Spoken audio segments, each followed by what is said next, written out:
মা একটা কথা বলেন প্রায়ই, ভোরের হাওয়া হাজার টাকার দাওয়া। এখন সকাল 6টা বাজে। নামাজ পড়ে কিছুটা পানি খেয়ে ছাদে এসেছি এবং গাছগুলোকে দেখছি। সুবহানাল্লাহ, এত চমৎকার প্রকৃতি হতে পারে এটা খুব কম সময় হয়তো মানুষ ফিল করতে পারে। এই আষাঢ়েও প্রচণ্ড গরম ছিল এবং কালকে রাত 10টার দিকে প্রচণ্ড বৃষ্টি। এত বৃষ্টি, যদিও রুমের ভেতরের গরম কমেনি, কিন্তু বাহিরের তাপমাত্রা কিন্তু অনেকটা কমে গেছে। চলুন আমি আমার কাজগুলো একটু দেখাই। গোলমরিচ থেকে শুরু করলাম, কারণ একটা সাইড থেকে শুরু করলে সুবিধা হয়। গাছে কি চমৎকার গোলমরিচ ধরে আছে, কিছু বড় হচ্ছে,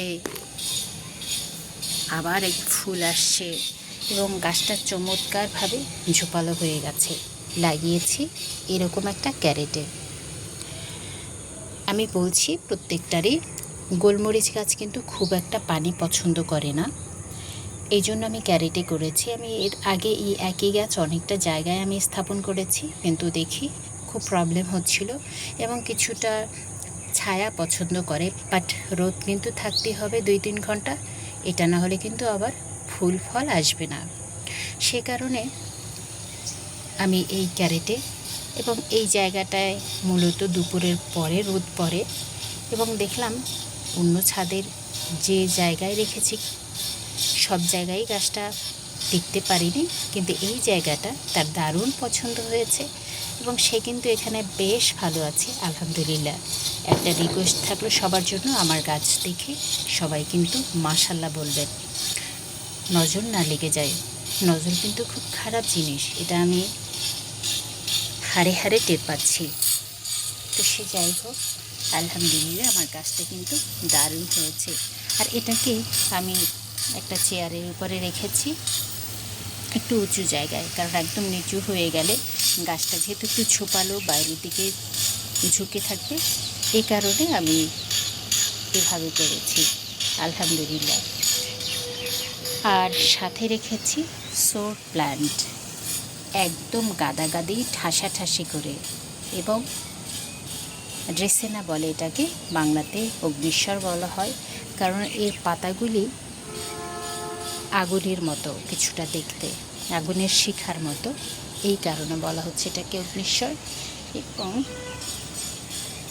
এই ইনডোর প্লান্টের মিডিয়া কিন্তু তেমন খুব কী বলবো, যে একবারেই আপনি যদি তৈরি করে নিতে পারেন। এই গাছগুলো একেবারে বুনো গাছ, তো এটাতে খুব একটা যত্নার্থীর প্রয়োজন হয় না, মোটামুটি যে কোনো মিডিয়া পেলে সে কিন্তু বেশ ভালো জন্মাতে পারে। তো আমি এই সকালবেলা সেইটা লক্ষ্য করছিলাম, কেমন চমৎকার বৃষ্টির পানি জমে আছে গাছের পাতাগুলোর উপরে। ভালো লাগছে না? এমন দৃশ্য সহসা দেখা যায় না।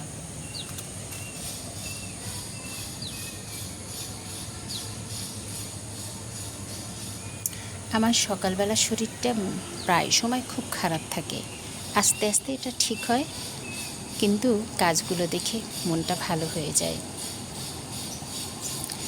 আর এপাশে কিছু ড্রাগন করছি, আর এই গাছটাতে ড্রাগন হয়েছিল, খেয়েছি, আবার এই এক ড্রাগন চলে এসেছে।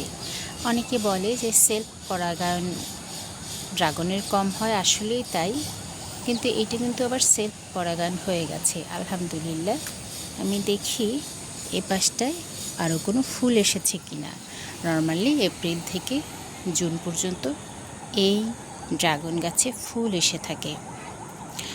তো আমি এই কর্নারতে রেখেছি মূলত ড্রাগন আর এবং গোলমরিচ, কিছু ইনডোর প্ল্যান্ট।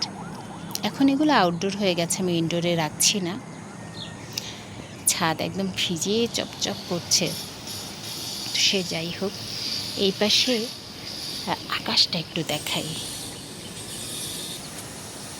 কালকে সন্ধ্যায় বসে বসে আমি আকাশ দেখছিলাম, এটা হচ্ছে দক্ষিণের আকাশ। কি চমৎকার, তাই না? এবং সকালবেলার এই ওয়েদারটা এত ভালো লাগে আমার কাছে যে মনে হয় উড়ে উড়ে আকাশে চলে যাই। সন্ধ্যাবেলায় বলছিলাম যদি পাখির মতো জীবন পেতাম তাহলে না জানি কত চমৎকার হতো। আলহামদুলিল্লাহ।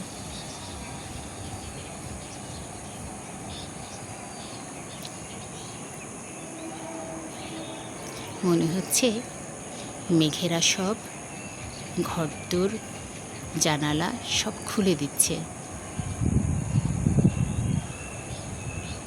এবং সে ফাঁক থেকে নীল আকাশ আস্তে আস্তে বেরোচ্ছে। এটা সত্যিই খুব চমৎকার। আর কি চমৎকার একটা মৃদুবন্ধ বাতাস বয়ে যাচ্ছে, সেটা সকালবেলা উঠে ফিল করতে হবে, দেখতে হবে। তো আজকে এই সাইড থেকে এখনই বিদায় নিচ্ছি। ইনশাল্লাহ আবার দেখা হবে অন্য এক কর্নার নিয়ে। Thank you.